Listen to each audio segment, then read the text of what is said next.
Welcome to everyday cooking. இன்றைக்கி நம்ம ரொம்ப சத்தான சுவையான பீனட் பட்டர் சூப் எப்படி செய்கிறதுன்னு பார்க்க போகிறோம்.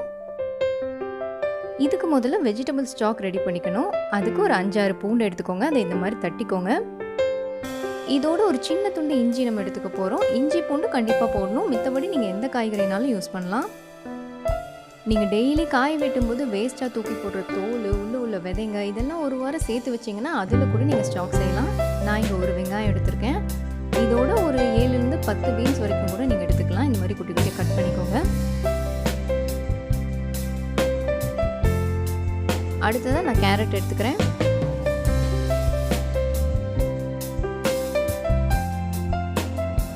அடுத்ததாக ஒரு சின்ன துண்டு வெள்ளை பூசணிக்காவை கட் பண்ணிக்கலாம். இதோட ஒரு உருளைக்கிழங்கு கட் பண்ணி சேர்த்துக்கிறேன். காய்கறிகள்லாம் வெட்டி முடிச்சாச்சு. இப்போ ஒரு பாத்திரம் எடுத்துக்கோங்க. இந்த 1 லிட்டர் அளவுக்கு தண்ணி சேருங்க. இதில் ஒரு பிரியாணி இலையும் நம்ம வெட்டி வச்சிருக்கிற எல்லா காய்கறிகளையும் சேர்த்துடலாம்.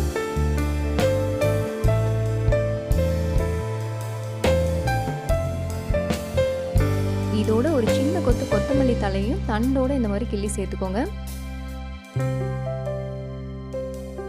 அடுத்ததாக ஒரு 5 இல்லைன்னா 6 கிராம்பு, 1 டீஸ்பூன் அளவுக்கு மிளகு. இப்போ இது எல்லாத்தையும் நல்லா கலந்து விட்டுருங்க. நல்லா ஒரு கொதி வரட்டும். கொதி வந்ததும் அப்படியே லோ ஃப்ளேமுக்கு கொண்டு வந்துடுங்க. மூடி போட்டு 25லேருந்து 30 நிமிஷம் அது வேக விடணும். இது ஒரு 30 நிமிஷம் ஆச்சு. நான் ஸ்டவ் ஆஃப் பண்ணிட்டேன். காய்கறிகளோட சாரெல்லாம் நல்லா தண்ணியில் இறங்கியிருக்கு. இதை இப்போ ஃபில்டர் பண்ணிக்கோங்க. இந்த காய்கறியிலேருந்து சாரெல்லாம் இறங்கிட்டதால காய்கறிங்க அவ்வளோவா டேஸ்ட்டாக இருக்காது. பட் நீங்கள் கட்லெட்டுக்கு இதை யூஸ் பண்ணிக்கலாம். இதோ நம்மளோட வெஜிடபிள் ஸ்டாக் ரெடி. இதை நீங்கள் ஃப்ரிட்ஜில் 3 இல்லைன்னா 4 நாள் வரைக்கும் வச்சுருக்கலாம். இல்லை ஐஸ் க்யூப் ட்ரேயில் இதை ஊற்றி ஃப்ரீஸ் பண்ணிங்கன்னா 1 மாதம் வரைக்கும் கூட இருக்கும். இப்போ ஒரு பேன் எடுத்துக்கோங்க. இதில் கொஞ்சமாக எண்ணெய் விடுங்க. இதில் ஒரு பிரியாணி இலை, ஒரு நறுக்கின வெங்காயமும் சேர்த்து நல்லா வதக்குங்க. வெங்காயம் நல்லா கலர் மாறினதும் 3 இல்லைன்னா 4 பல் பூண்டை குட்டி குட்டியாக நறுக்கி சேர்த்துங்க. இப்போ இதையும் நல்லா வதக்கிக்கணும். அடுத்ததாக ஒரு நறுக்கின மீடியம் சைஸ் கேரட், ஒரு பெரிய தக்காளி, ஒரு 2லேருந்து 3 நிமிஷம் இதையும் நல்லா வதக்கிக்கோங்க. இதில் தேவையான அளவு உப்பு சேர்த்துக்கோங்க. இதோட ஒரு ஸ்பூன் கறி மசாலா பொடியும் சேர்த்துக்கோங்க. ஒரு 2-3 நிமிஷம் நல்லா வதக்கிட்டு 1 ஸ்பூன் அளவுக்கு மிளகுத்தூள் சேர்த்துக்கோங்க.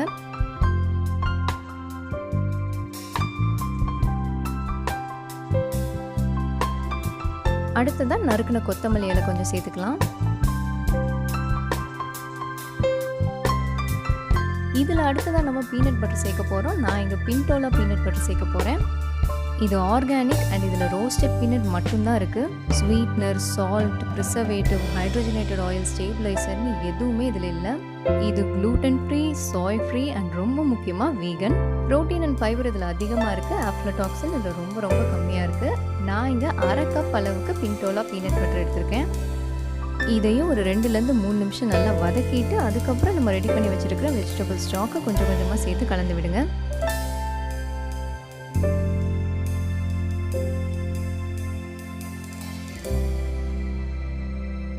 நல்லா ஒரு க்ரீமியாக சூப் மாதிரி வர வரைக்கும் நீங்கள் வெஜிடபிள் ஸ்டாக் சேர்த்துக்கலாம். பத்தாததுக்கு கொஞ்சம் தண்ணி கூட சேர்த்துக்கோங்க. ஒரு 5 நிமிஷம் அதை நல்லா கொதிக்க விடுங்க.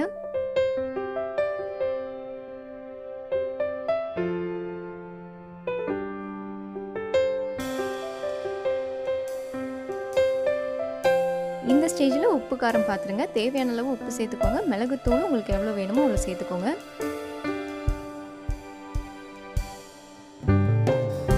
மூடி போட்டு ஒரு 5 நிமிஷம் இதை மறுபடியும் குக் பண்ணலாம்.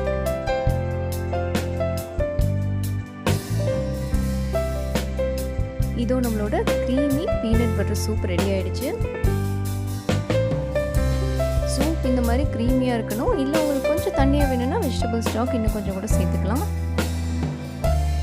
ஸோ இதோ நம்மளோட ரொம்ப சத்தான vegetable peanut butter soup ready. இந்த ரெசிபி உங்களுக்கு பிடிச்சிருக்கும்னு நம்புகிறோம். வேறொரு இன்ட்ரெஸ்டிங்கான ரெசிபியோட உங்களை சந்திக்கிறோம். மறக்காமல் எங்கள் சேனலுக்கு சப்ஸ்கிரைப் பண்ணுங்கள்.